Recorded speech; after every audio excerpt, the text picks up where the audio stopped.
በብዙ አዋጅ በብዙ አጀብ ወደ ሰው የመጣ በስጋ የተገለጠው ኢየሱስ ብቻም ሳይሆን በሰማያት የሚኖረው የኢየሱስ ክርስቶስ አባትም ጭምር የተናገረለት ሕይወት ነው ጌታ ኢየሱስ ክርስቶስ።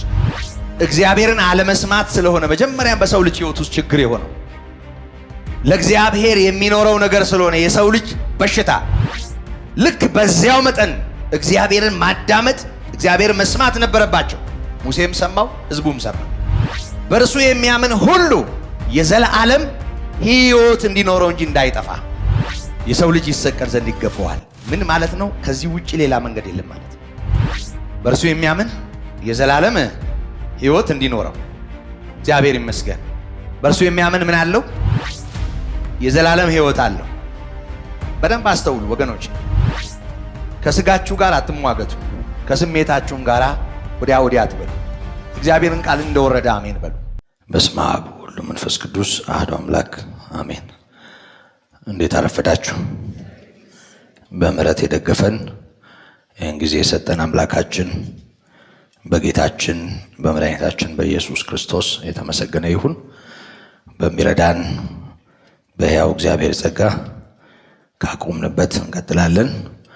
እንደምታስታውሱ በዮሐንስ ምዕራፍ 3 ከቁጥር 1 ጀምሮ እስከ 21 ያለውን ክፍል በማንበብ ለሁለት ተከታታይ ጊዜያት በዚህ ክፍል ተካፍለናል። በተለይም እስከ ቁጥር 14 እና 15 ድረስ ያለው ግን መልእክቱ ተያያዥ ስለሆነ ከመጀመሪያው ቁጥር አንስቶ እስከ 21ኛው ቁጥር ድረስ ያለውን ለሶስተኛ ጊዜ አነበዋለሁ።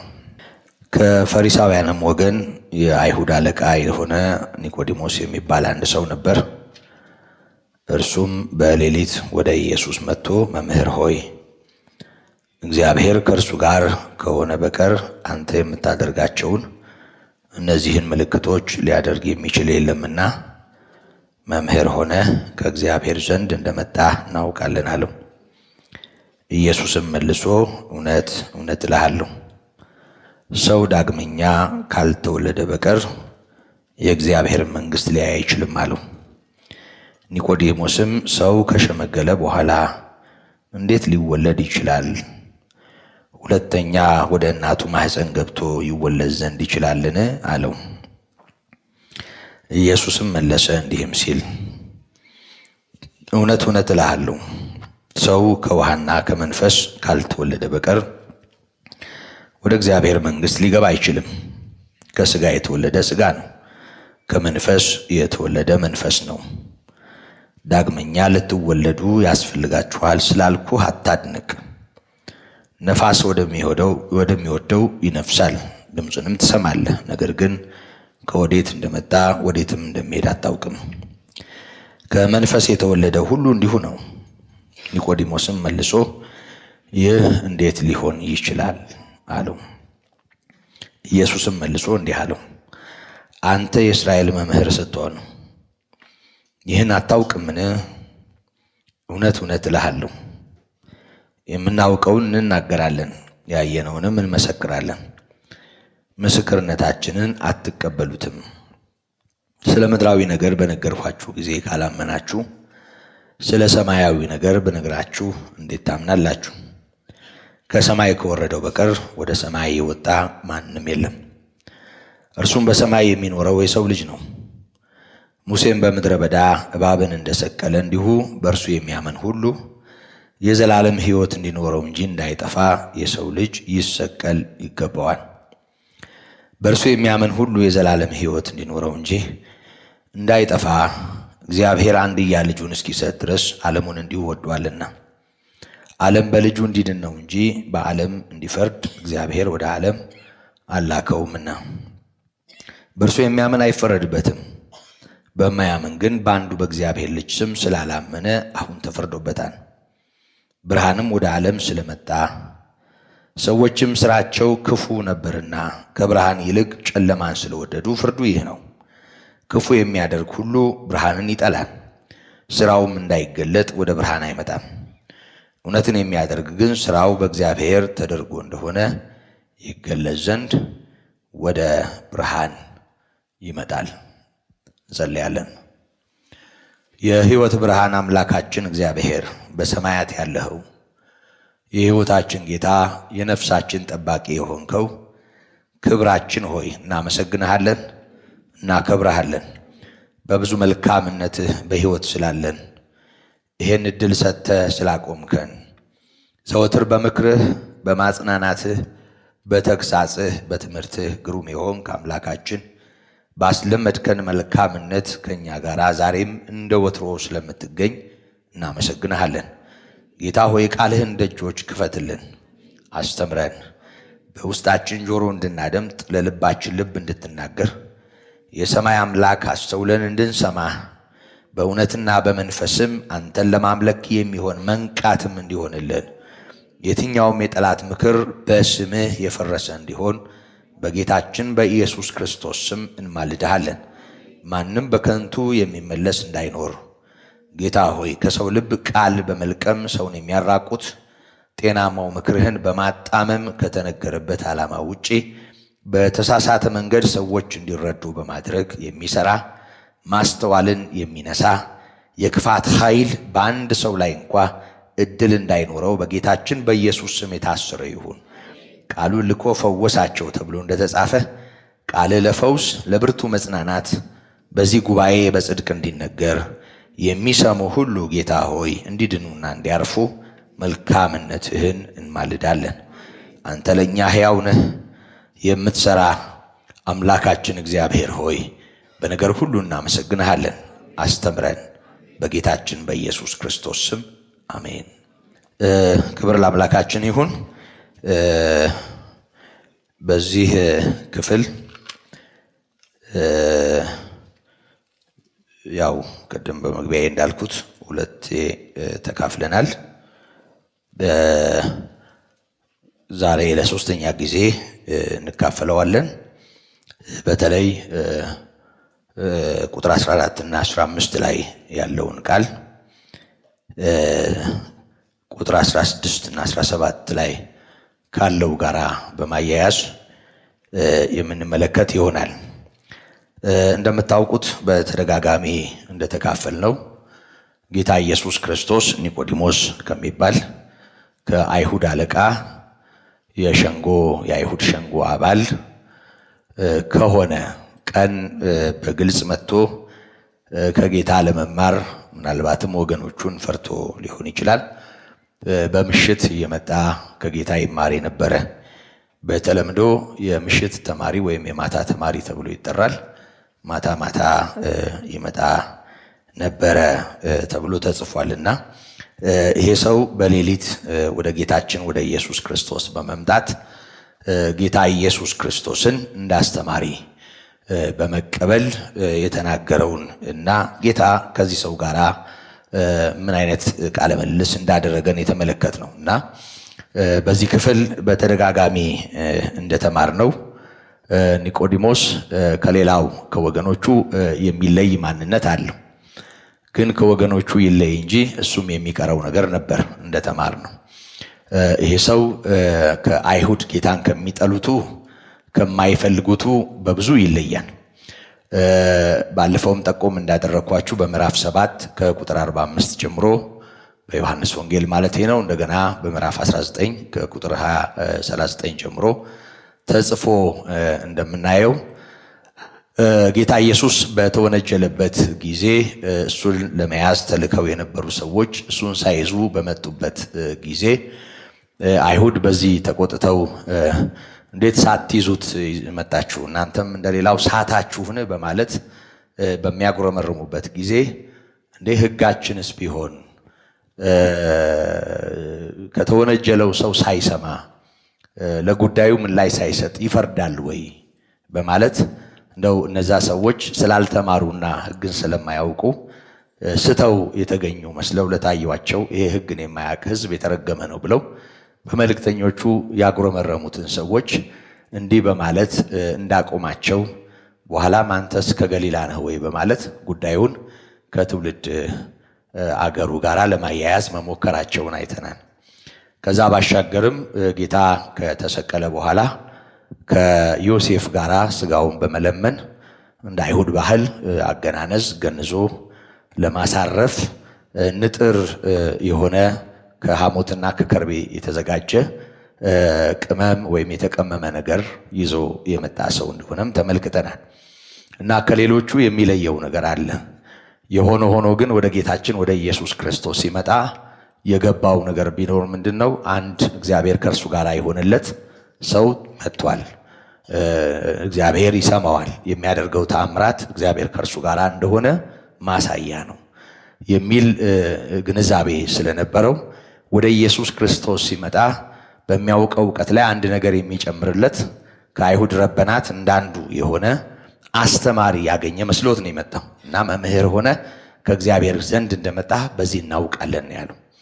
ግን ለኒቆዲሞስ የሚያስፈልገው ትምህርት አይደለም፣ ሕይወት ነው።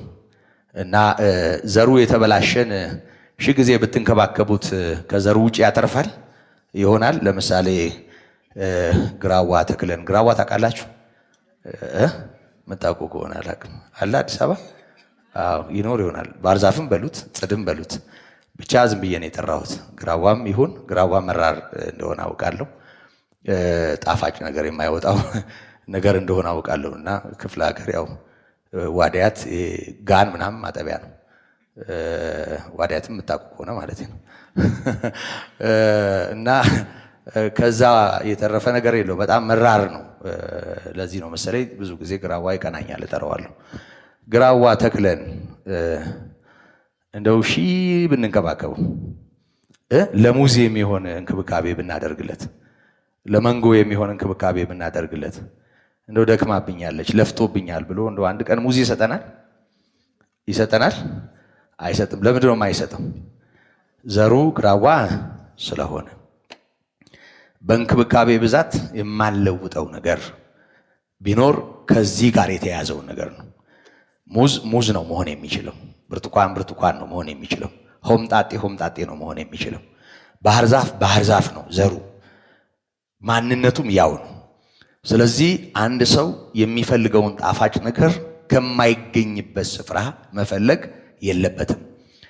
ስለዚህ ኒቆዲሞስም ይሁን እንደ ኒቆዲሞስ አይነቶቹ አይሁድ በአጠቃላይ የሰው ዘሮች ጠቅላላ የሚያስፈልጋቸው በትምህርትና ያንን በመሳሰሉ እንክብካቤ የሚመግባቸው እንደ ነቢይ ያለ እንደነ ሙሴ አይነት አንድ አገልጋይ ሳይሆን መሰረታዊ ለውጥ የሚያመጣ ያም ዘርን የሚቀየር መሆን ነበረበት። ስለዚህ ኒቆዲሞስ ባለበት ማንነቱ የተማረ ሰው ነው። የአይሁድ ሸንጎ አባል ነው። አለቃ ነው። በዛ ማህበረሰብ ውስጥ ለሃይማኖት ጉዳይ ተጠያቂ ነው። ጌታ ኢየሱስ ክርስቶስም አንተ የአይሁድ መምህር ሆነህ እያለ ይሄ ነገር አይገባህም ያለበት ምክንያት ይሄ ሰው በእውቀቱና ባለበት ሁኔታ ብዙ የገባው ብዙ የተረዳና ብዙ ነገር ማገናዘብ የሚችል ሰው ሆኖ ከመገኘቱ ጋር ተያይዞ ነው። ግን ሺህ ግንዛቤው የሰፋ ቢሆን ሺህ ቀለም ቢለቃቅም የትኛውም ረቢ ተማሪ ቢሆን የትኛውንም አይነት መምህር ቢሆን ዘሩ ካልተለወጠ አይድንም። የመጀመሪያው አዳም ልጅ ስለሆነ የመጀመሪያው አዳም ደግሞ ከኤደን ገነት ሳይባረር እዛው ለሙ ስፍራ የሳተና እዛው የሞተ ነው። ታውቃላችሁ፣ በበላ ቀን ትሞታለህ የተባለው የሞተው በበላ ቀን። መሞት ማለት ደግሞ ነፍስ ከስጋ መለየት እንዳልሆነ ባለፈው ተምረናል። መሞት የሚለው ቋንቋ ከእግዚአብሔር መለየት ነው። ብዙ ጊዜ እኛ መሞት የምንለው ያው የምናውቀውን ሰው የሚታየውን አይደለም የሚያየው፣ የሚታየውን ነው የሚያየው። ሰው ነፍስ ከስጋው ተለይቶ ቀዝቅዞ ሲገኝ በዚህ ምድር እንደማይኖር እርግጠኛ ስንሆን ያንን ሰው ገንዘን ከፍነን ወደ መቃብር እናጣድፋለን። ከዛ ሰው ጋር ያለን ግንኙነት እንደተቋረጠ እርግጠኞች እንሆናለን። የሚታይ ስለሆነ ጥፋቱ የሚታይ ስለሆነ ሞቱ እና መንፈሳዊውን ነገር ለማየት መንፈሳዊውን ነገር ለመረዳት የሚያስችል ግንዛቤ ያስፈልጋል። ወይም ደግሞ ለመረዳት የሚያስችልን ሁኔታን መረዳት ያስፈልጋል። ኒቆዲሞስ ጌታ ኢየሱስ ክርስቶስ ስለ መንፈሳዊ ነገር እየነገረው ስለሚረባው ነገር እየነገረው ነው። መንፈሳዊ ስለሆነ ስለ ዳግም ልደት እየነገረው ነው። አልገባው።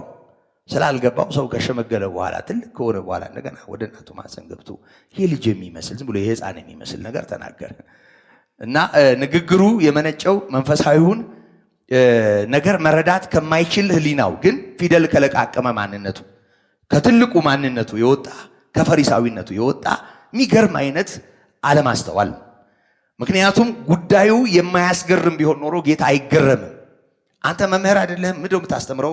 ቋንቋው ምንድነው ታዲያ የምታስተምረው? አንተ ትልቅ ሰው አይደለህም? እንደው ይሄ ነገር እንዴት ነው ማይገባ? ስለ ምድራዊ ነገር በሚገባ ቋንቋ ስናገር ካልገባ እንዴት ስለ ሰማያዊ ነገር ትረዳለህ? በዚህ ንግግር ውስጥ ወገኖቼ በተደጋጋሚ እንዳሰመርኩበት ኒቆዲሞስም ወደ ጌታ ሲመጣ ጌታ ኢየሱስ ክርስቶስ ኒቆዲሞስን እንደ አንድ ግለሰብ አይደለም እየተናገረ ያለው። አንተ ልትወለድ ይገባሃል አይደለም ያለው። መጀመሪያ ሰው ዳግመኛ ካልተወለደ ነው ያለው። ሰው የሚለው ቋንቋ በአጠቃላይ ሰዎችን ሁሉ የሚመለከት መሆኑን እናያለን። ከዛ ባሻገር ልትወለዱ ይገባቸዋል የሚለው ቃል አሁንም ሰዎችን ሁሉ የሚመለከት ነው። ስለዚህ ጌታ ኢየሱስ ክርስቶስና ኒቆዲሞስ የሚያደርጉት ንግግር ኒቆዲሞስንና ጌታ ኢየሱስ ክርስቶስን ብቻ የሚመለከት ሳይሆን ጌታ ኢየሱስ ክርስቶስንና የወደቀውን ዓለም ጠቅላላ የሚወክል ንግግር እንደሆነ እናያለን። ስለዚህ ይህንን ሁኔታ በደንብ ማስተዋል ያስፈልጋል። ስለ ዳግም ልደት ነው ጌታ እየተናገረ ያለው። ስለዚህ ኒቆዲሞስ ምንም አድርጎ ወደ እግዚአብሔር መንግሥት አይገባም ማለት ነው። ወደ እግዚአብሔር መንግሥት ለመግባት ዳግመኛ መወለድ አለበት ማለት ነው። ከውሃና ከመንፈስ ዳግመኛ ካልተወለደ የእግዚአብሔር መንግሥት ሊያይ አይችልም። እሱ ብቻም ሳይሆን የትኛውም አይሁዳዊ የትኛውም የሰው ዘር ከዚህ ውጪ የሚድንበት እድል የለው። ይህንን የተናገረው ከሰማያት የመጣው አስተማሪ ብቻም ሳይሆን የነፍሳችን ጠባቂና እረኛ የሆነው ለደህንነታችን በስጋ የተገለጠው ይህንን ዓላማ አድርጎ የመጣው የእግዚአብሔር ልጅ ነው። ልትወለድ ያስፈልጋል። ዳግመኛ ካልተወለድክ ከውሃና ከመንፈስ ወደ እግዚአብሔር መንግሥት አትገባም። እና ኒቆዲሞስ እንደው ሰው ከሸመገለ በኋላ እያለ ግራ ሲገባ ልደቱ ምድራዊ አይደለም። ከስጋ የተወለደ ምንድን ነው? እሱ ስጋ ነው። ስለዚህ ይሄ በሚታይ ሁኔታ ከስጋ ሰው ይወለዳል። ልክ ነው። ከእናቱ ማህፀን ወይም ከእናቷ ማህፀን ትወጣለች፣ ይወጣል ሰው። ይሄ በስጋ የሚወለደው ያው ስጋ ነው፣ የሚታየው አካል ነው። መንፈሳዊው ልደት ግን የሰው መንፈሳዊ ማንነት ከሞት የሚያመልጥበት ወይም ደግሞ ሕያው የሚሆንበት እውነት ነው። ነፋስ ከወዴት እንደሚመጣ ወዴት እንደሚነፍስ አታውቅም። መንፈሳዊውም ልደት እንደዚሁ ነው አለው። እና ኒቆዲሞስ አሁንም ግር ስላለው ምንም አልገባውም። የጌታ ነገር ምንም ነገር ጠብ አላለለትም። እና እንደው መጨረሻ ላይ ይህ እንዴት ይሆናል ብሎ ነው ያቆመው። ይህ እንዴት ይሆናል አለው። እና ጌታ ኢየሱስ ክርስቶስ ለዚህ ጉዳይ በተግሳጽ ጭምር አንተ የእስራኤል መምህር ስትሆን ይህን አታውቅም? እውነት እውነት እልሃለሁ የምናውቀውን እንናገራለን። በመሰረቱ ይሄ ንግግሩ ኢሳይያስ 53 ላይ ካለው ምስክርነታችንን ማናም በማለት ኢሳይያስ ከተናገረው ነገር ጋር ይገናኛል። ጌታ ኢየሱስ ሕይወት ሆኖ ይምጣ፣ ደግሞም ሕይወት ሆኖ ይገለጥ፣ ደግሞም ስለ ዳግም ልደት በእንዲህ አይነት ሁኔታ ይናገረው እንጂ የሰው ልጅ ደህንነት ከዚህ ውጪ ሌላ አማራጭ እንደሌለው የነቢያትም ትንቢት በኋላም በኢየሱስ የተገለጠውን እውነት ለሰው ልጆች ለማድረስ የሚያገለግሉ አገልጋዮችም የሚመሰክሩት እውነት መሆኑን ያሳያል። ጌታ ኢየሱስ ክርስቶስ በብዙ ቋንቋን የተናገረው ራሱንና ሌሎቹን ወክሎ ይሄንን የእውነት ሕይወት ወይም ደግሞ ይሄንን የሕይወት እውነት የሚያካፍሉ የሚያውጁ የሚናገሩ አገልጋዮችን ጭምር በሚወክል ማንነት ይሄንን እውነት እንናገራለን፣ ግን ምስክርነታችንን አትቀበሉትም ማለት። አሁን በንግግር ደረጃ በስብከት ደረጃ የምስራቹን በማጋባት ደረጃ የዚህ የምስራች ባለቤት ጌታ ኢየሱስ ክርስቶስ ይሁን እንጂ ቀድሞው ነቢያትም በተስፋ ተናግረዋል። ከዚህም በኋላ ሐዋርያት ይህን እውነት ይመሰክራሉ። ታስታውሳላችሁ፣ በተደጋጋሚ ያነሳዋለሁ። በዮሐንስ ወንጌል ምዕራፍ 17 ከቁጥር 20 ጀምሮ ያለውን ጌታ ኢየሱስ ክርስቶስ ስለ ደቀ መዛሙርቱ የጸለየውን ጸሎት ስናነሳ አባት ሆይ ስለነዚህ ብቻ አልለምንህም ከቃላቸው የተነሳ በእኔ ስለሚያምኑ ደግሞ እንጂ አለ። ከማን ቃል የተነሳ? ከሐዋርያት ቃል የተነሳ።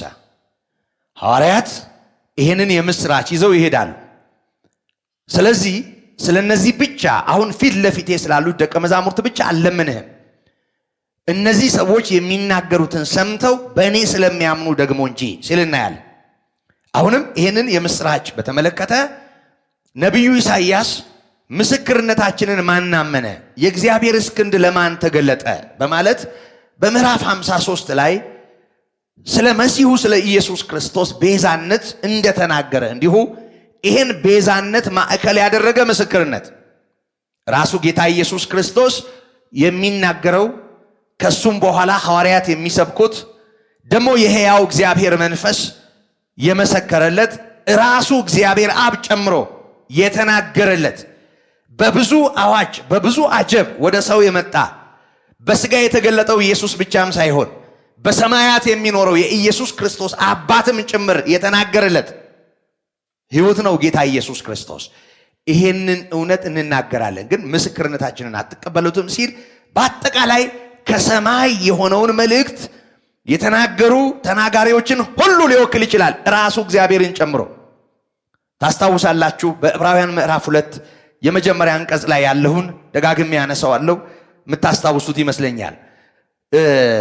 ምናልባት አለ ሐዋርያው ከሰማ ነው ከዚህ እውነት እንዳንወሰድ ለእርሱ አብልጠን ልንጠነቀቅ ይገባናል አለ። አብልጠን የሚለው ቋንቋ በአይምሮ ውስጥ የሚያነጻጽረው ነገር ስላለ ነው። በሙሴ የተነገረውን ቃል የተላለፉ ሰዎች የጽድቅ ብድራት የሆነውን ሞት ከተቀበሉ እንዲህ አይነቱን ታላቅ መዳን ቸል ብንለው ወዴት እናመልጣለናል? አሁን በሙሴ የተገለጠውን ያንን የብሉይ ኪዳን እንደ ቀላል ነገር የቆጠሩ ሰዎች፣ ያንን ሕግ የተላለፉ ሰዎች ሁለትም ሆነ ሶስት ሰው ስለ ሕግ ተላላፊነታቸው ቢመሰክር በድንጋይ ተወግረው እንዲሞቱ ሕጉ ይፈቅዳል። ስለዚህ በሙሴ የተነገረውን ቃል የተላለፉ ሰዎች የጽድቅ ብድራት የሆነውን ምላሽ የሆነውን ሞትን ከተቀበሉ እኛ እንዲህ አይነቱን ታላቅ ደህንነት ቸል ብንለው ወዴት እናመልጣለን ይልና ይህ በመጀመሪያ በጌታ የተነገረ ነው አለ። ምክንያቱም የዚህ ሃይማኖት ሐዋርያ ኢየሱስ ክርስቶስ ነው። ታውቃላችሁ አይደል? ከሰማያት የመጣ ሐዋርያ ነው። ከአብ ዘንድ ወጥቼ ወደ እናንተ መጥቻለሁ፣ ይሄንን ዓለም እተወዋለሁ፣ ወደ አባቴ እሄዳለሁ ያለ እንደተናገረው ወደ አብ የተመለሰ በጣም ቅርብም በጣም ሩቅም ከሆነው ማንነት የመጣ የመጀመሪያው ሐዋርያ ነው ጌታ ኢየሱስ ክርስቶስ።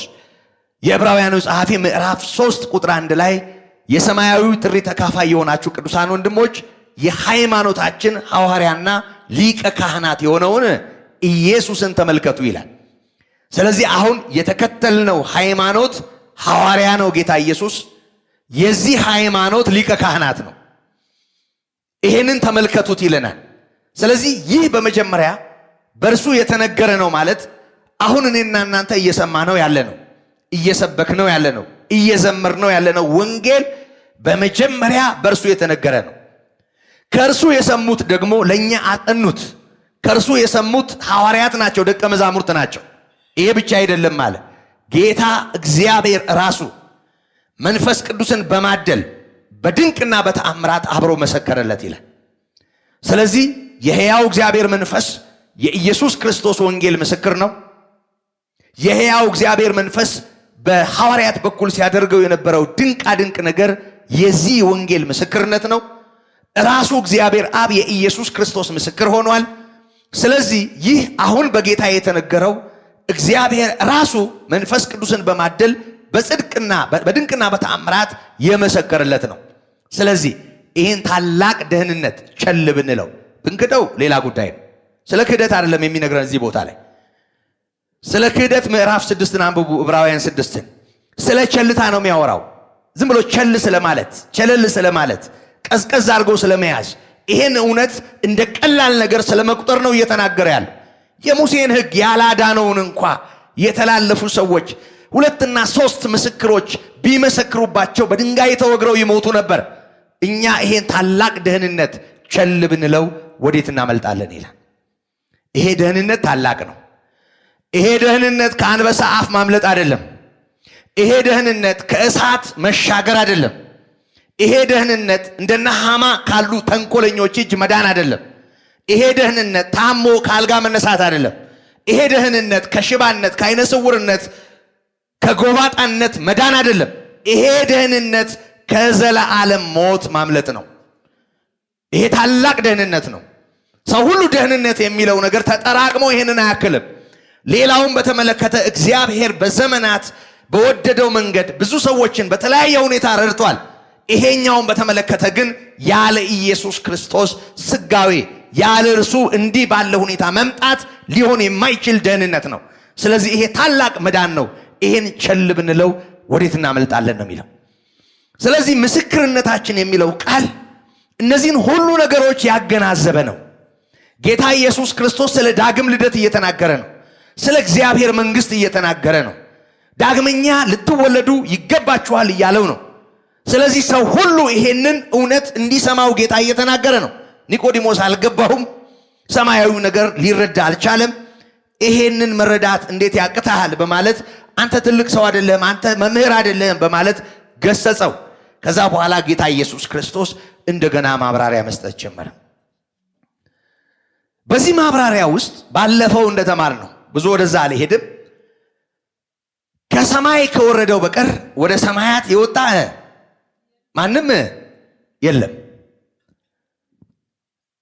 ከሰማይ ከወረደው በቀር ወደ ሰማይ የወጣ ማንም የለም። ከመቃብር የተነሱ ነበሩ፣ ተመልሰው ተኝተዋል። ልክ እንደ ኢየሱስ እየታየ ደመና ሰውራ የተቀበለችው እየታየ እንዲህ ባለ ሁኔታ ወደ ሰማያት ሄዶ በአብ ቀኝ የተቀመጠ ማንም የለም። ከሰማይ የወረደው ነው ወደ ሰማይ የወጣው። ጌታ ኢየሱስ ክርስቶስ ይሄንን ተናገረ። ይሄም ደግሞ በሰማያት የሚኖረው የሰው ልጅ ነው አለ። ይኸውላችሁ የሰው ልጅነቱን ይናገራል፣ መኖሪያውንም ይነግረናል። የት ነው የሚኖረው? ይሄ በሰማያት። በሰማያት የሚኖረው ወደዚህ ምድር የመጣ ደግሞ ተመልሶ የሄደ ለዘላለም በሰማያት የሚኖር እርሱ ነው። ከላይ የወረደው ወደ ላይ የወጣው ደግሞ በዛ የሚኖረው። ይሄንን ተናገረውና ደገመና ማብራሪያ ሰጠ። አሁንም ጉዳዩ መንፈሳዊ እንደሆነ እንዲያስተውል፣ ዳግመኛ መወለድ ይሄ አካል ከሚሆነው ነገር ጋር ጨርሶ እንዳልተያያዘ እንዲያስተውል ከሕዝቅኤል 36 ባለፈው ተምረናል። ጌታ ኢየሱስ ክርስቶስ ንጹሕ ውሃን በመርጨት ሕዝቡን እንደ ሕዝብ እንደገና የሚያቆምበት እድል ስለመኖሩ የነገራቸውን ተስፋ በብሉይ ኪዳን መጽሐፍት የሚነበቡትን መንፈሳዊ የሆኑ ነገሮች ሁሉ ከማገናዘብ ጋር ይገናኛል። መንፈሳዊ ነው ጉዳዩ፣ ሰማያዊ ነው ጉዳዩ። ይህንን አለመረዳቱ ነበር ጌታ ኢየሱስ ክርስቶስን ቅር ያሰኘው። አንተ ትልቅ ሰው ሆነ ያለበት ምክንያት ይሄ ነበር። አሁንም በተጨማሪ ማብራሪያ ነው ይሄን ጉዳይ ያብራራው። በዘኍልቍ ምዕራፍ 21 ቁጥር 8 እና ቁጥር 9 ላይ ያለውን ሙሴ በምድረ በዳ የሰቀለውን የነሐስ እባብ አስታወሰው። ሙሴ በምድረ በዳ በመሰረቱ ባለፈው የነበራችሁ ሰዎች ታስታውሳላችሁ፣ ራሱ ጌታ ኢየሱስ ክርስቶስ ነው ይሄንን ያደረገው። እኔ በግሌ ሌላ ሐዋርያ እንደሱ አድርጎ ቢሆን ኖሮ ያው አማራጭ የለኝም፣ እቀበለዋለሁ። ለነገሩ ያው ስለማመን በእግዚአብሔር ስልጣን በመንፈስ ቅዱስ አሰራር ስለማመን ብዙ አማራጭ አይኖረኝም። ግን ቅሬ የሚለኝ ይመስለኛል። ምክንያቱም እባብ የሚባል ፍጥረት ምንም በጎ ገጽታ የለውም በማንም ሰው ሕሊና ውስጥ ይመስለኛል። እባብ የሚወዳል ለዚህ አይደል? በጣም ደስ ከማይሉና ጥሩ ስሜት ከማይሰጡ ነገሮች መሃል ነው እባብ። ደግሞ ዘፍጥረት 3 ላይ ስናየው እባብ እግዚአብሔር ከፈጠራቸው ፍጥረታት ተንኮለኛ ነበር ተብሎ ተጽፏል። እና እጅግ ተንኮለኛው አድሮበታል። በመሰረቱ እዛ ቦታ ላይ የተጻፈውን ራእይ 20 ላይ ደግሞ ስናይ ያ የቀደመው እባብ አሳቹ ታላቁ ዘንዶ ተብሎ የዘንዶ ከፍታ አግኝቶ እናየዋለን። ስለዛው ሰይጣን ነው የሚያወራው። ሲጀመር በቁሙ ይሄ እኛ የምናውቀውን ይሄ ዝም ብሎ በድንጋይ ቀጭ የምናደርገውን ጭንቅላታሙን ፍጥረት እባቡን እሱን እንዳታስቡ። እባብ ሲል ሲጀመር ያኛውን ኃይል ነው፣ ያ የተሸሸገውን የማናየውን አታላይ የሆነውን ኃይል ነው። እና ይሄንን እባብ ከማንነቱ ጋር አቆራኝቶ ሙሴ በምድረ በዳ እባብን እንደሰቀለ እንዲሁ በእርሱ የሚያምን ሕይወት እንዲያገኝ እንዳይጠፋ የሰው ልጅ ይሰቀል ዘንድ ይገባዋል። ይሄንን ማን ነው ያለው? ራሱ ጌታ ኢየሱስ ነው። ወገኖቼ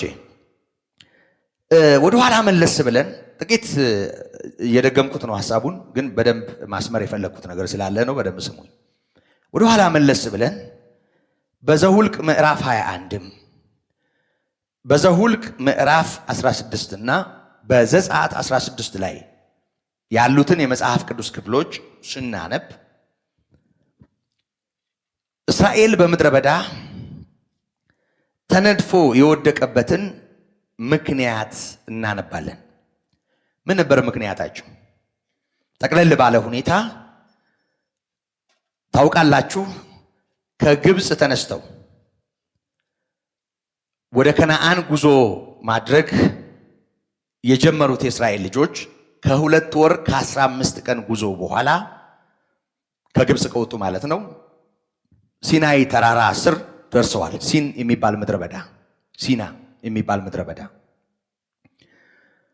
እዛ ምድረ በዳ ላይ እንደደረሱ ምድረ በዳው ጭው ያለ ስለሆነ ምንም ልምላሜ የሚባል ከህይወት ጋር የተያያዘ ምንም ነገር ስለማይታይ በጣም ተፈተኑ እና በአጭር ቃል እነዚህ ሰዎች በምድረ በዳ እግዚአብሔር ለዚህ ማንነታቸው የሚሆን ምላሽ እስኪሰጣቸው መታገስ አቅቷቸው በሙሴ ላይ አጉረመረሙ። እግዚአብሔር ሙሴን አዘዘው። መና የሚባል መና እነሱ ያወጡለት ስም ነው፣ ስም አልነበረውም ከዛ በፊት። በማለዳ ሲነሱ እንደ ውርጭ ሆኖ መሬት ላይ የወረደ በክንድ ወደ ላይ የሚለካ እንደገናም ደግሞ የአንድ ቀን መንገድ ረጅም የሆነ ቦታ የሚያካልል የሚበላ ነገር መሬት ላይ ተጠፍጥፎ አገኙ። እንደ ድንብላል ያለ ይወቅጡታል፣ በምንቸት ይቀቅሉታል፣ ይጋግሩታል። እንደፈለጉ አድርገው የሚመገቡት አንድ ነገር ሜዳውን ሞልቶ አገኙ እና እንደተነሱ ይህ ምንድን ነው አሉ። መና ማለት ይህ ምንድን ነው ማለት ነው እና ይህ ምንድን ነው የሚል መጠሪያ አወጡለት እና ስሙም መና ተባለ። ይህ ምንድን ነው የሚለው መጠሪያ ሆነ። ዘሁልቅ 16 ቁጥር 31 ላይ ይህንን እናያለን። እና አባቶቻቸው ጨርሰው አይተውት የማያውቁትን ሰማያዊ እንጀራ በሉ። ሰማያዊ እንጀራ ማለት ራሱ እግዚአብሔር ከላይ እንደ ፍርፋሪ ያወረደላቸውን እንጀራ ነው መመገብ የጀመሩት። ይሄ እንጀራ ሲጋገር በዘይት በወይራ ዘይት እንደተጋገረ ጣፋጭ ቂጣ የማር እጥፍጥፍ አይነት ጣዕም ነበረው ይላል መጽሐፉ። መልኩንም ጣዕሙንም ጭምር መዝግቦታል። ግን ከተወሰነ ጊዜ በኋላ ሰዎች አይደሉ ሰለቹ እና ይህን ቀላል እንጀራ ተጸየፍ ነው አሉ። በመሰረቱ ይህንን የሰጠን እግዚአብሔር እስቲ ደግሞ ይለውጥልን ቢሉ እኮ ችግር የለው። እግዚአብሔር አይደል ሁሉን እኮ ይችላል። ይለውጥልን ቢሉ ችግር የለው። ራሱ እግዚአብሔር ሙሴን ጠርቶ ለዚህ ሕዝብ በሚቀጥለው ቀን የሚበላ ስጋ እሰጣለሁ ብሎ ቃል ሲገባ ሙሴ የሕዝቡን ቁጥር ነው ያሰላው።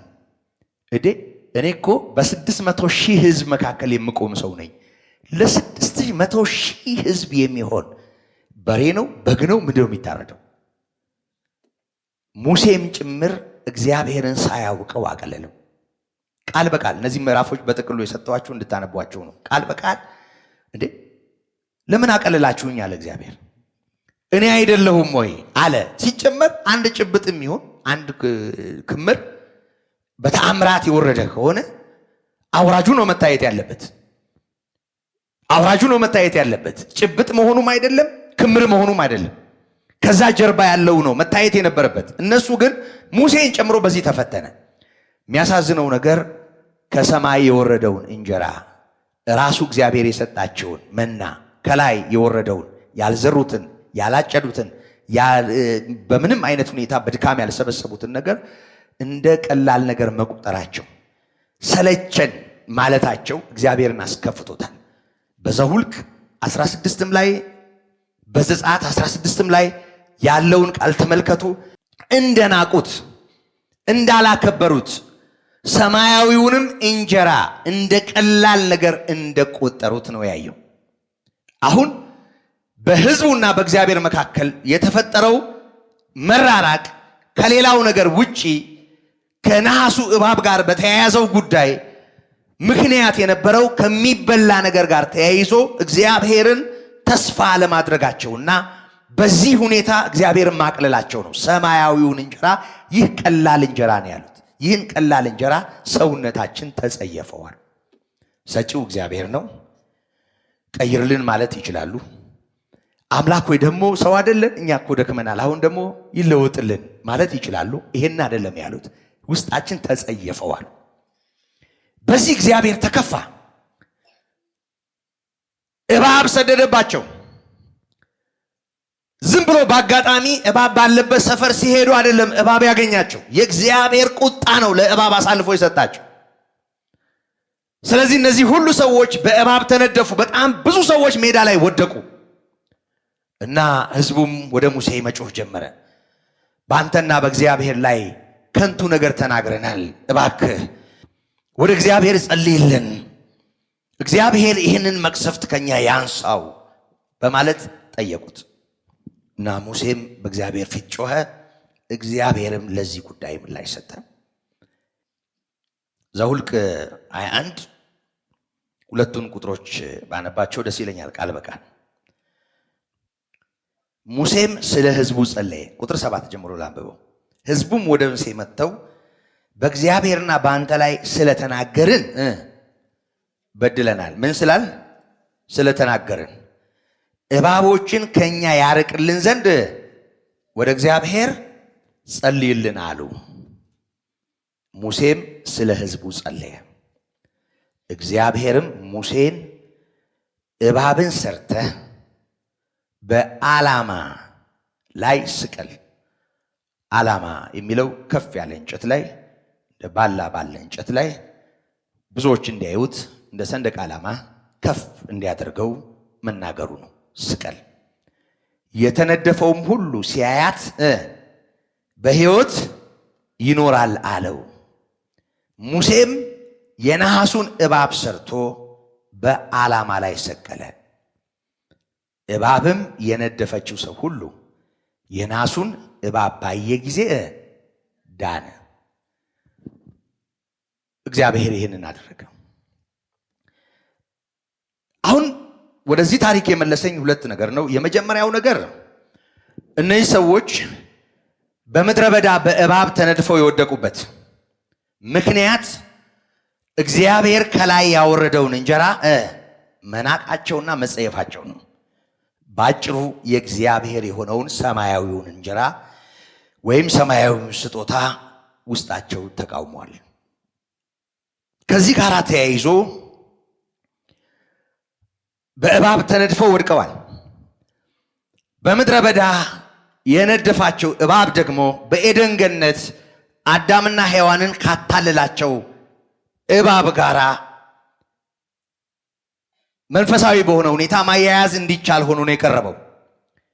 በዚህ አይነት ሁኔታ ተነድፈው የወደቁትን ሰዎች ለመታደግ እግዚአብሔር ሙሴን አዘዘው። ሙሴ እግዚአብሔርን ሰማ። ይኸውላችሁ እየተናገረው ያለው ነገር ዝም ብለን በአይምሮ ብንመዝነው ብንለካው ስሜት የሚሰጥ አይደለም አይደል? የነደፋቸው እባብ ነው፣ ግን ከነሐስ እባብ ስራ እባቡን በባላ ላይ ስቀለው፣ ከዛ እሱን ያየ ሁሉ ይዳን። ዝም ብለን ስናየው ብዙ ትርጉም የሚሰጥ አይደለም። ግን እግዚአብሔርን መስማት እግዚአብሔርን አለመስማት ስለሆነ መጀመሪያም በሰው ልጅ ሕይወት ውስጥ ችግር የሆነው ለእግዚአብሔር የሚኖረው ነገር ስለሆነ የሰው ልጅ በሽታ ልክ በዚያው መጠን እግዚአብሔርን ማዳመጥ እግዚአብሔር መስማት ነበረባቸው።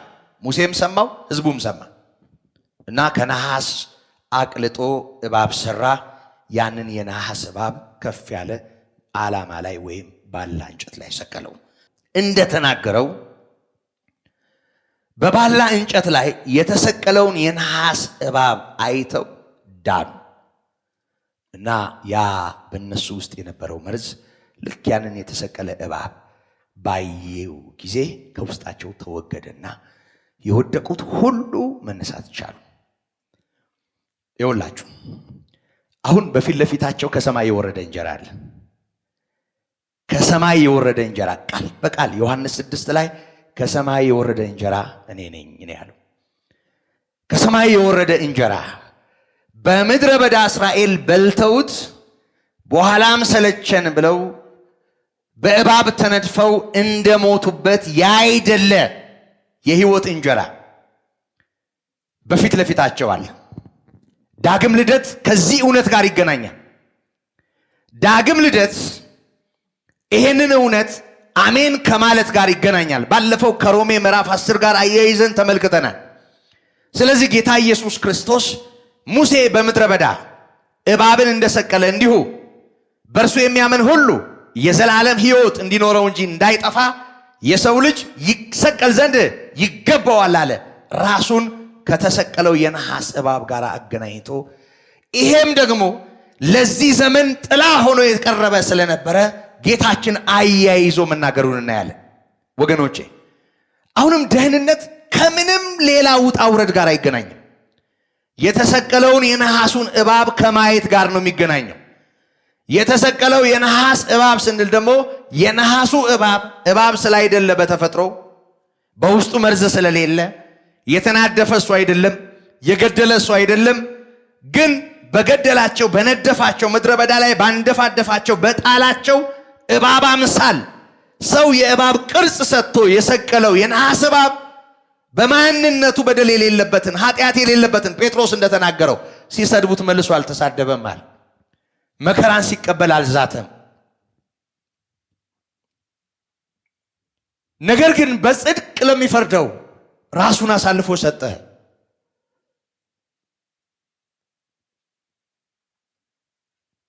ያለ ኃጢአቱ ያለ ወንጀሉ የኃጢአተኛ ቅርጽ ተሰጥቶት ተወንጅሎ በሁለት ወንጀለኞች መሃል ተቸንክሮ የተሰቀለው ጌታ ኢየሱስ ክርስቶስን የሚያሳይ ምሳሌ ሆኖ የተገኘውን የነሐስ እባብ አነሳና ጌታ ኢየሱስ ልክ እንደ ነሐሱ እባብ የሰው ልጅ ይሰቀል ዘንድ ይገባዋል አለ። ምንድነው ምክንያቱ? በእርሱ የሚያምን የዘላለም ሕይወት እንዲኖረው እንጂ እንዳይጠፋ። እስኪ ይህንን ቃል ከኔ ጋር በሉ። በእርሱ የሚያምን በሉ እስኪ የዘላለም ሕይወት እንዲኖረው እንጂ እንዳይጠፋ የሰው ልጅ ይሰቀል ዘንድ ይገባዋል። ክብር ለስሙ ይሁን። የሰው ልጅ ተሰቀለ። በምን ዓላማ? በእርሱ የሚያምን ሁሉ የዘላለም ሕይወት እንዲኖረው እንጂ እንዳይጠፋ የሰው ልጅ ይሰቀል ዘንድ ይገባዋል። ምን ማለት ነው? ከዚህ ውጪ ሌላ መንገድ የለም ማለት ነው። እነዚህን ሁለት ቃላት በአጽንኦት ተመልከቷቸው። በእርሱ የሚያምን የዘላለም ሕይወት እንዲኖረው። እግዚአብሔር ይመስገን። በእርሱ የሚያምን ምን አለው? የዘላለም ሕይወት አለው። በደንብ አስተውሉ ወገኖች። ከስጋችሁ ጋር አትሟገቱ፣ ከስሜታችሁም ጋር ወዲያ ወዲያ አትበሉ። የእግዚአብሔርን ቃል እንደወረደ አሜን በሉ። ያ በምድረ በዳ በእባብ ተነድፎ የወደቀው ሕዝብ ከወደቀበት ቦታ ቀና ብሎ ያንን የነሐስ እባብ ማየት ነበረበት። ባለፈው እንዳልኳችሁ የነሐሱ እባብ ተሰቅሎ ነው ያለው። የነሐሱ እባብ የተሰቀለበት ምክንያት የነሱ በእባብ ተነድፎ መውደቅ ነው እንጂ ነሐስን ታዲያ እንጨት ላይ ምን ያወጣዋል? ነሐስን የእባብ ቅርጽ ለምን ይኖረዋል? ነሐስ ለምን የእባብ ቅርጽ ይኖረዋል? ነሐስን የፈለግነውን አይነት ሁኔታ የፈለግነውን አይነት ቅርጽ አውጥተን ልንሰራው እንችላለን። እዛ ቦታ ነሐስ እባብ የሆነበት ምክንያት የሕዝቡ ሞት ነው። በእባብ ተነድፎ መሞት ነው። ስለዚህ ምክንያቱ ያ ነሐስ የእባብ ቅርጽ ይዞ እንጨት ላይ የተንጠለጠለበት ምክንያት በምድረ በዳ ላይ የተረፈረፈው ሕዝብ ነው። ስለዚህ ይሄንን ሲላቸው ምንም ሳይወላዱ ወዲያና ወዲህ ሳይሉ ቀና ብለው ተመለከቱት እና ወዲያው ያ የሞት ኃይል ከውስጣቸው ተወገደ። በእነሱ ምክንያት ቅርጽ ተሰጥቶት የተሰቀለ ነው። በእኛ ምክንያት ኃጢአታችንን ተሸክሞ የተቸነከረ ነው ጌታ ኢየሱስ ክርስቶስ። የስቅለቱ ምክንያት የሰው ልጅ ነው። የስቅለቱ ምክንያት ሰው በእባብ ተነድፎ መውደቁ ነው። እባብ በሆነው ሰይጣን ምክንያት ሰው ከእግዚአብሔር መንግሥት መለየቱ ነው። ሰው መሞቱ ነው። በነፍስ በስጋ ሰው ከእግዚአብሔር ተለይቶ መውደቁ ነው። ስለዚህ እግዚአብሔር መፍትሄ ያደረገው ነገር ዳግመኛ ሰውን ለመውለድ ዳግመኛ ሰውን ሕያው ለማድረግ እንደ ነሐሱ እባብ ኢየሱስ ክርስቶስን ለመስቀል ሞት አሳልፎ መስጠት ነው። ስለዚህ በእርሱ የሚያምን ሁሉ የዘላለም ሕይወት እንዲኖረው እንጂ እንዳይጠፋ። አሁን በእርሱ ስለማምን የዘላለም ሕይወት አለኝ ማለት አንድ ጉዳይ ነው። ደግሞ በእርሱ ስለማምን አልጠፋም ማለት ደግሞ ሌላው አጽንዖት ነው። ይህንን አስተውሉ። እንደማትጠፉ ይሰማችኋል ነው? ትንሽ ትንሽ ትጠራጠራላችሁ። አትጠፉም ወገኖቼ። ሲኦል አትገቡም። ገሃነመ እሳት አትገቡም። ሰይጣን አያገኛችሁም። እግዚአብሔር ይባረክ። በእርሱ የሚያምን ሁሉ የዘላለም ሕይወት እንዲኖረው እንጂ እንዳይጠፋ። እንዲኖረው ብቻ አይደለም የሚለው እንዳይጠፋ። ያለ መጥፋት ዋስትና ነው ጌታ ኢየሱስ ክርስቶስ። እንዳይጠፋ የሰው ልጅ ይሰቀል ዘንድ ይገባዋል አለ። ይህንን ማመን ያለበት ኃጢአተኛ፣ ይህንን ማመን ያለበት የአዳም ዘር፣ ይህንን ማመን ያለበት የሰው ልጅ ጠቅላላ። ይሄ የተማረ ያልተማረ፣ ከልጅነት ጀምሮ በሃይማኖት ተቋም ውስጥ ያደገ ያላደገ፣ በየትኛውም የሃይማኖት ስርዓት ውስጥ የኖረ ያልኖረ፣ የትኛውንም አይነት የባዕድ አምልኮ ወይም እርኩሰት ወይም ኃጢአት ወይም ነውር ወይም ደግሞ ልዩ ልዩ አይነት ጥፋት ያደረገ ያላደረገ፣ የትኛውም ቢሆን የሚድንበት የማይጠፋበት ዋስትና ነው የእግዚአብሔር ልጅ። ይሄንን የሚለው ራሱ ጌታ ኢየሱስ ክርስቶስ ነው። ይሄ ቅዱስ ወንጌል ነው ይሄንን የሚነግረን። ወገኖቼ ይሄንን ማመን እረፍት ያልሆነለትን ሰው የሚያሳርፍ ሌላ ነገር እግዚአብሔር የለው። ይሄንን በማመን አልጠፋም እኔ በሕይወት እኖራለሁ ማለት የማይችለውን ሰው እግዚአብሔር የሕይወት ዋስትና በመሆን የሚደግፍበት ሌላ መንገድ የለውም። በእርሱ የሚያምን ሁሉ የዘላለም ሕይወት እንዲኖረው እንጂ እንዳይጠፋ የሰው ልጅ ይሰቀል ዘንድ ይገባዋል። ስለዚህ እዚህ ላለው ሁሉ ይሄ እውነት ዋስትና ነው። ስለዚህ አንድ ነገር አፋችንን ሞልተን ማለት እንችላለን፣ እኔ በእርሱ አምናለሁ አይደል? ይሄን ማለት እንችላለን። እርሱ ማን ነው? የሕያው እግዚአብሔር ልጅ። እርሱ ማን ነው?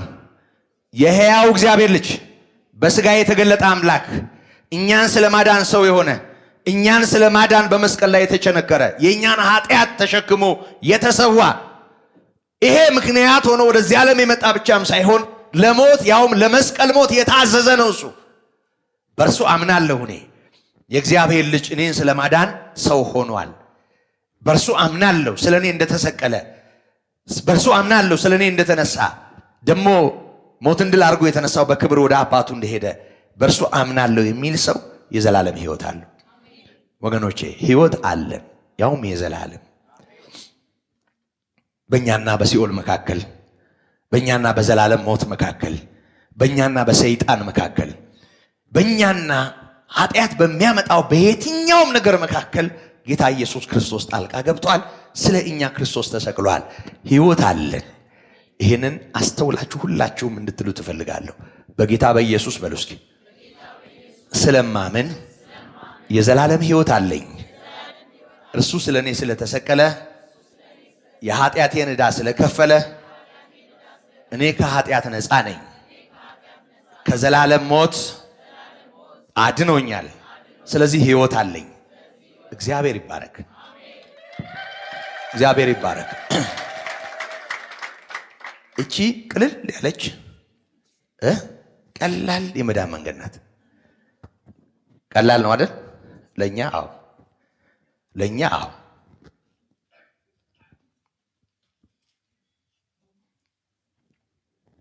ከኛ የተጠበቀው ይሄ ብቻ ስለሆነ ልጁን ለሰጠ ለእግዚአብሔርስ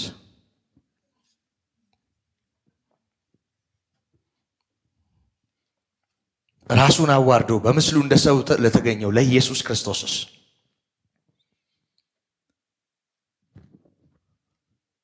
ይሄን ምክንያት አድርጎ በሰዎች መካከል እንደዛ ተንቆ ተጠልቶ ለኖረው ለኢየሱስ ክርስቶስስ ሰው ሁሉ ፊቱን አዝሮበት ሁሉ ይሰቀል እያለ በአደባባይ ለተካደው ለኢየሱስ ክርስቶስስ የሾህ አክሊል ለተጫነበት ጎኑን በጦር ለተወጋ መራራውን እንዲጎነጭ ለተገደደ እርቃኑን ለተሰቀለ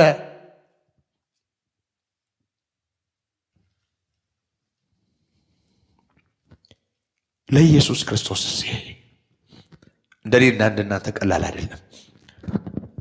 እኛን ለማዳን እሱ የከፈለው ዋጋ ውድ ስለሆነ ያንን መክፈል የሚችል ማንም ስለሌለ ማንም ቢሞት የራሱን ሞት እንጂ ለኃጢአት የሚሆን ክፍያ አድርጎ መዳን ስለማይችል እግዚአብሔር ኃጢአት የሌለበትን ስለ እኛ እንደ ነሐሱ እባብ ለሞት አሳልፎ ሰጥቷል።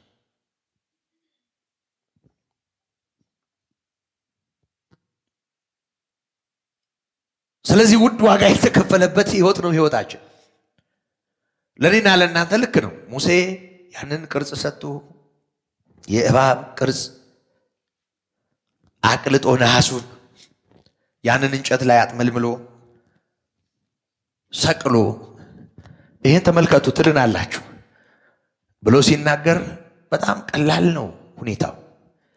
ግን ይሄ የተመሰለበትን እንደ ጥላ እንዲያሳየው ሆኖ ይሄ አገልግሎት የተከናወነበትን ፍጻሜ ስናይ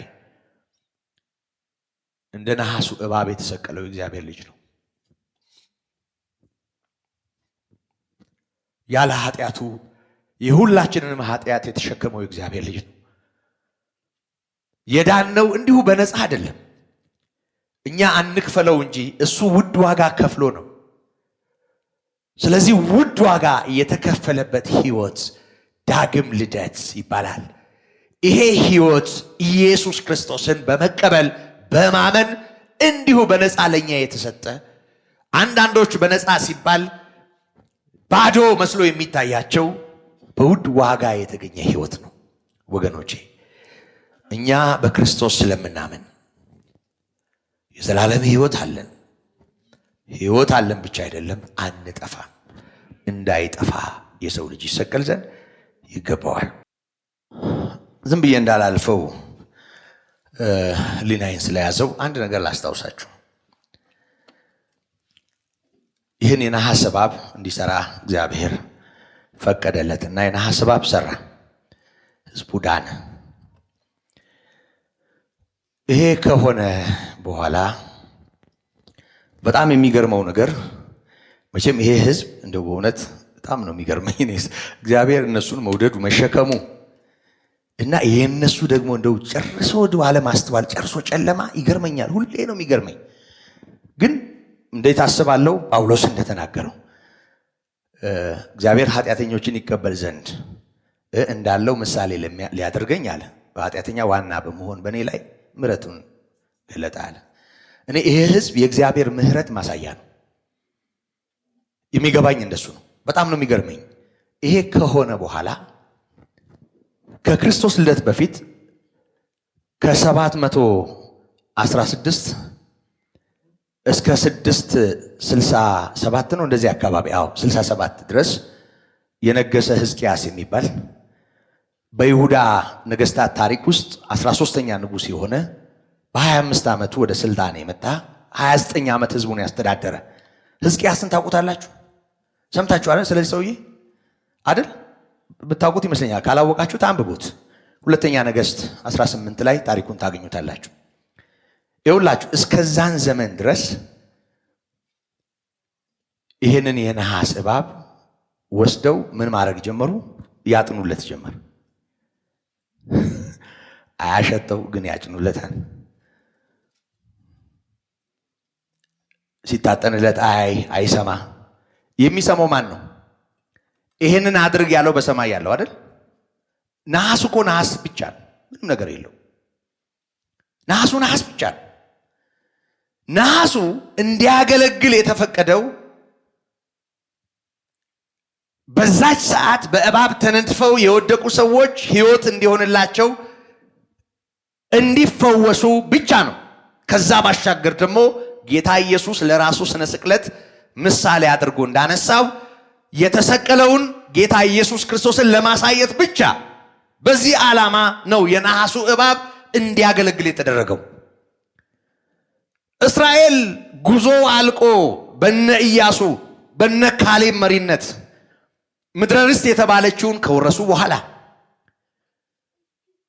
300 የመሳፍንት ዘመን ካለፈ በኋላ የመጀመሪያው ንጉሥ ሳኦል ከነገሰ በኋላ ከሱ በኋላ ዳዊት ከነገሰ በኋላ ከዛ በኋላ ሶሎሞን ከነገሰ በኋላ ከሶሎሞን በኋላ እስራኤል ለሁለት ተከፍላ በይሁዳ ምድር ማለትም በደቡባዊ እስራኤል ግዛት 13ኛ ንጉሥ እስኪነግስ ድረስ በምድረ በዳ የነበረውን ያንን የነሐስ እባብ አቅፈው ይዘውት ገብተው ተክለው ያጥናሉ፣ ዙሪያውን ያጨሳሉ።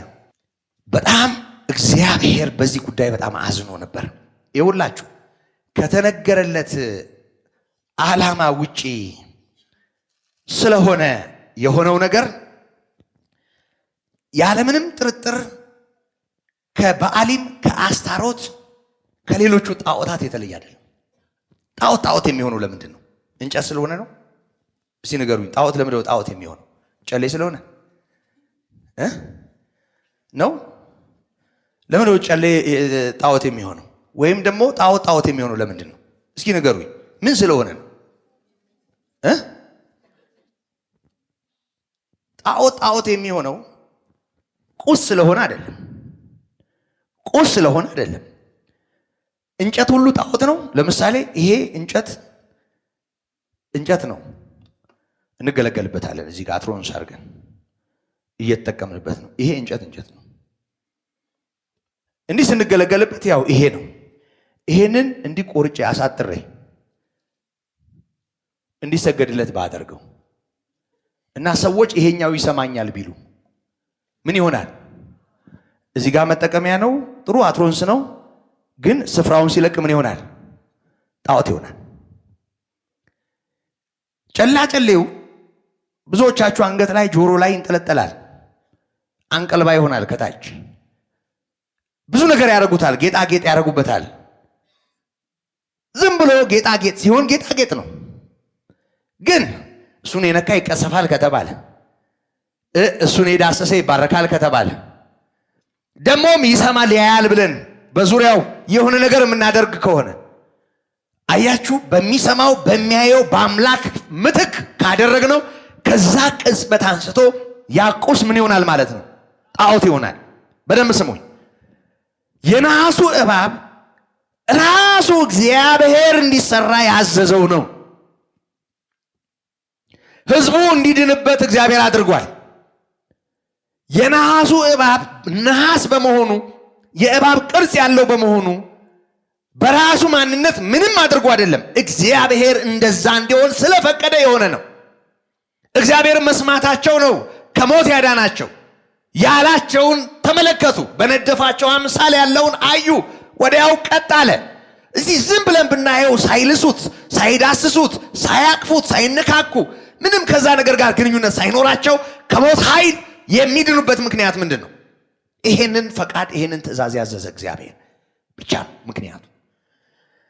ግን ማስተዋል አጣ ህዝቡ። ዋናውን ነገር ሁልጊዜ ዋናውን ነገር በሚመስለው ነገር ጠላት የመቀየር የመተካት ስራ አለው። በደንብ ስሙኝ እየሰማችሁ። ዋናውን ነገር በሚመስል ነገር የመተካት ወይም ደግሞ በሚመስል ነገር የመቀየጥ አሰራር አለው ሰይጣን። በደንብ አድርጋችሁ ስሙ። በእንዲህ አይነት ሁኔታ ያጥኑለት ጀመረ። በእንዲህ አይነት ሁኔታ ዙሪያውን የተለያየ መስዋዕት ያቀርቡ ጀመረ። እስከ ሕዝቅያስ ዘመን ድረስ ጉዳዩ በዚህ አይነት ሁኔታ ቀጠለ። መጨረሻ ላይ በሁለተኛ ነገሥት ምዕራፍ 18 ላይ እንደተጻፈው አነበዋለሁ ቃሉን። አንድ እግዚአብሔር የረዳው ሰው ተገኘ እና ስለዚህ ሰው የተጻፈውን እስከ ቁጥር 7 ብቻ አነበዋለሁ። አስተማሪ ስለሆነ ነው ማነበው። እንደዚህ ይላል። እንዲህም ሆነ በእስራኤል ንጉሥ በኤላ ልጅ በሆሴዕ በሦስተኛው ዓመት የይሁዳ ንጉሥ የአካዝ ልጅ ሕዝቅያስ ነገሰ ይላል። መንገስ በጀመረ ጊዜ የ25 ዓመት ጎልማሳ ነበር። በኢየሩሳሌምም 29 ዓመት ነገሰ። እናቱም የዘካርያስ ልጅ አቡ ነበረች። እርሱም አባቱ ዳዊት እንዳደረገው ሁሉ፣ አባቱ ዳዊት ያለበት ምክንያት በይሁዳ ነገሥታት ዙፋን ላይ ስለተቀመጠ ነው። እንዳደረገው ሁሉ በእግዚአብሔር ፊት ቅን ነገርን አደረገ። እየሰማችሁኝ ነው? አዎ፣ እንደ ዳዊት ምን አደረገ? በእግዚአብሔር ፊት ቅን ነገርን አደረገ። በኮረብታም ያሉትን መስገጃዎች አስወገደ። ብዙ መስገጃዎች ነበሩ ማለት ነው። አንድ መስገጃ ብቻ አይደለም። ሐውልቶችንም ቀለጣጠመ ይላል። ቃሉም ደስ ይላል። ቀልጣሚ ያስነሳልን እግዚአብሔር። ቀለጣጠመ። የማምለኪያ አጸዶቹን ቆረጠ። ሰው የሚሰግድላቸው የሆነ መስዋዕት የሚያቀርብላቸው አጸዶች ነበሩ፣ ተክሎች ነበሩ፣ ዛፎች ነበሩ። እነሱንም ቀለጣጠመ፣ ቆረጠ። የእስራኤልም ልጆች እስከዚህ ዘመን ድረስ ተገርሟል ጸሐፊው፣ ያጥኑለት ነበርና ሙሴ የሰራውን የነሐሱን እባብ ምን አደረገው? ሰባበረው። ስሙንም ነሑሽታን ብሎ ጠራው። ምን ማለት ነው? ነሐስ ብቻ ማለት ነው። ነሑሽታን ማለት ነሐስ ብቻ። አሁን ነሐሱ ከዛ ዓላማ ውጪ ምንድን ነው ማለት ነው? ነሐስ ብቻ። በደንብ ስሙን። ነሐሱ ከዛ ዓላማ ውጪ ምንድን ነው ማለት ነው? ነሐስ ብቻ። አሁን ወደዚህ ነው ይሄኛው አሁን እያልነው ካለው ዓላማ ውጪ ይሄ ምንድን ነው? ነሐስ ነው። ምንድን ነው? እዚህ ጋር ፕላስቲክ ነገር አለው። እዚህ ጋር የከበሩ አለቶች የሚመስሉ አለቶች አሉት፣ ጠጠሮች። ነሐስ አይደለም ለነገሩ። ግን ይሄ ምንድን ነው? በቃ ይሄ ብቻ። ይሄ ምንድን ነው? ይሄ ብቻ። ብረት ከሆነ ብረት ብቻ፣ ቆርቆሮ ከሆነ ቆርቆሮ ብቻ፣ ወርቅስ ቢሆን ወርቅ ብቻ፣ ብርስ ቢሆን ብር ብቻ፣ እምነበረድስ ቢሆን እምነበረድ ብቻ። በደንብ ስሙ። ሕያው የሆነውን ሞትን ድል ያደረገውን ጌታ በመስቀል ላይ የተሰቀለውን በተሰቀለበት ተክተን በመስቀሉ ተክተን መስቀሉን አስመስለን በምንስለው ስዕል ተክተን በመዓት ቅራቅንቦ ተክተ ነው ሕይወት የሆነውን መንፈስ የሆነውን ሕያው የሆነውን ጌታ ከግዑዝ ነገር ጋር አጣብቀ ነው ዛሬም ከተጻፈበት ዓላማ ውጪ በብዙ ጨለማ ውስጥ ነው ይኖር ነው። ወገኖቼ ሙሴን የሚያህል ሊቀ ነቢያት የተባለ ትልቅ ሰው፣ እግዚአብሔር ራሱ የመሰከረለት ትልቅ ሰው የሰራውን ያንን የነሐስ እባብ እስከዚያን ዘመን ድረስ ያጥኑለት ነበር። ራሱን ችሎ እንደሚፈውስ፣ ራሱን ችሎ እንደሚታደግ፣ ራሱን ችሎ የሆነ ነገር እንደሚያደርግ አድርገው ያስቡ ነበር። የተሰራበትን ያንን ዓላማ አልፈው ሄደዋል። ስለዚህ ሕዝቅያስ መጥቶ ከጣዖታት እንዳንዱ ሲቀለጣጥመው እግዚአብሔር ደስተኛ ነበር። እዩት፣ መጽሐፉ እንደሚነግረን ሙሴ የሰራውን የነሐሱን እባብ ሰባበረው፣ ስሙንም ነሑሽታን ነሐስ ብቻ ብሎ ጠራው። ይኸውላችሁ ቁጥር 5 ላይ በእስራኤል አምላክ በእግዚአብሔር ታመነ ይለዋል። በማን ታመነ? ይቅርታ፣ በእግዚአብሔር። በእስራኤል አምላክ በእግዚአብሔር ታመነ። ከእርሱም በኋላ ከእርሱም በፊት ከነበሩት ከይሁዳ ነገሥታት ሁሉ እርሱን የሚመስል አልነበረም ተባለለት። እግዚአብሔር በዚህ ሰው በጣም ደስተኛ ነበር። ከእግዚአብሔርም ጋር ተጣበቀ። ደስ ይላል ቃሉ ተጣበቀ፣ እርሱንም ከመከተል አራቀም። እግዚአብሔርም ለሙሴ ያዘዘውን ትእዛዛቱን ጠበቀ። አያችሁ፣ ሙሴን ንቆ አይደለም፣ እግዚአብሔር ለሙሴ ያዘዘውን ጠበቀ። ለሙሴ ያዘዘውን ጠብቆ ነው ሙሴ የሰራውን የነሐስ እባብ የቀለጣጠመው። አቤት እንደ ሕዝቅያስ ያለ በዚህ ዘመን ቢነሳ ስንት የሚቀለጠም ነበር፣ ስንት የሚፈጭ ነበር፣ ስንት የሚቃጠል ነበር። በአደባባይ የምናነደው የምናቀልጠው የሰው አእምሮ የያዘ የሰው ልብ የያዘ መነገጃ መሸቀጫ የሆነ መዓት ነውሽታን ተሸክመን ነው የምንኖረው። እግዚአብሔር ለምድራችን ምሕረት ያድርግ። ለዚህች ሀገር ብቻ አይደለም ለመላው ምድሪቱ ክርስቶስን በቁስ ለተካች ከተሰቀለው ይልቅ የተሰቀለበትን ለምታመልክ የማያሸተውን ለምታጥን የማያየውን ያየኛል ለምትለዋ ለሚሉት ሁሉ እግዚአብሔር ምሕረት ያድርግላቸው። ስዕሉ አያሸት አያይ፣ መስቀሉ አያሸት አያይ። በብሉይ ኪዳን ዘመን እንኳን የነበረውን አይነት አይደለም። የራሱን ቅርጽ ሰተን የምንሸከመው ታቦት ያለው አያሸት አያይ፣ አይሰማ።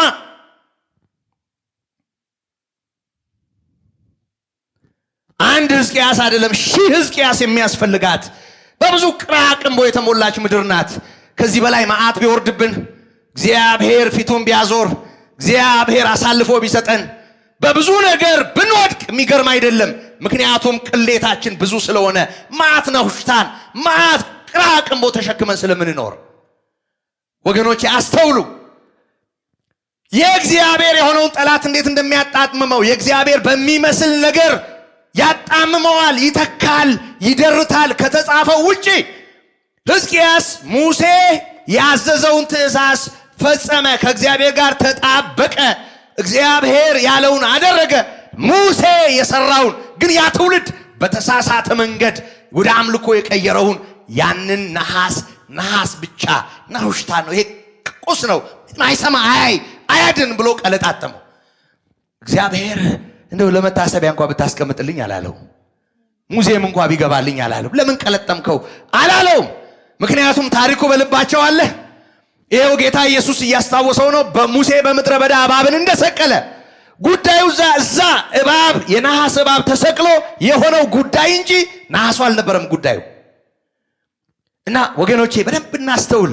የምናምነው የታመነውን ነው። የምናምነው ራሱ ጌታን ነው፣ መንፈስ የሆነውን።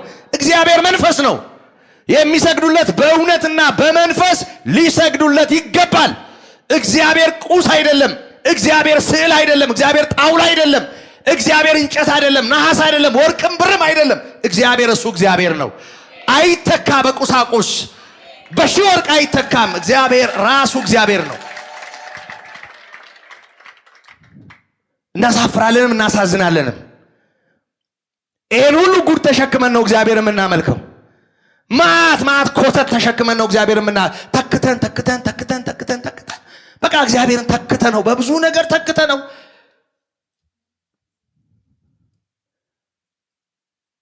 ይሄን በደንብ ማስተዋል ያስፈልጋል። ነሐስ ብቻ ነውሽታን ነው አለ። ይሄንን ቀለጣጠመው። ይኸውላችሁ ከእግዚአብሔርም ጋር ተጣበቀ፣ እርሱንም ከመከተል አራቅም። እግዚአብሔር ለሙሴ ያዘዘውን ትእዛዝ ጠበቀ፣ እግዚአብሔርም ከእርሱ ጋር ነበረ ይላል። የሚሄድበትን መንገድ ተከናወነለት። ክብር ለስሙ ይሁን። ማን ከእሱ ጋር ስለነበረ? እግዚአብሔር ከእርሱ ጋር ስለነበረ። እስኪ ይህን ቃል በሉት። እግዚአብሔር በሉ እስኪ። ከእርሱ ጋር ነበረ፣ የሚሰራውም ስራ ሁሉ ተከናወነለት። እግዚአብሔር ከኔ ጋር ነው በሉ እስኪ። የምሰራው ይከናወንልኛል። እግዚአብሔር ከኔ ጋር ነው። እግዚአብሔር ይባረክ። እግዚአብሔር ከኛ ጋር ነው። ይሄን ማስተዋል ያስፈልጋል። በተጻፈበት ዓላማ ብቻ በተነገረበት ዓላማ በዛው መጠን ከተጻፈው ወደዚህም እያል ያልተጻፈ ነገር እየደረትን ክርስትናውን ድሪቱ አበዛንበት። በደንብ ማስተዋል ያስፈልጋል ወገኖቼ። ሙሴ በምድረ በዳ እባብን እንደሰቀለ እንዲሁ በእርሱ የሚያምን የዘላለም ሕይወት እንዲኖረው እንጂ እንዳይጠፋ የሰው ልጅ ይሰቀል ዘንድ ይገባዋል። ክብር ለስሙ ይሁን።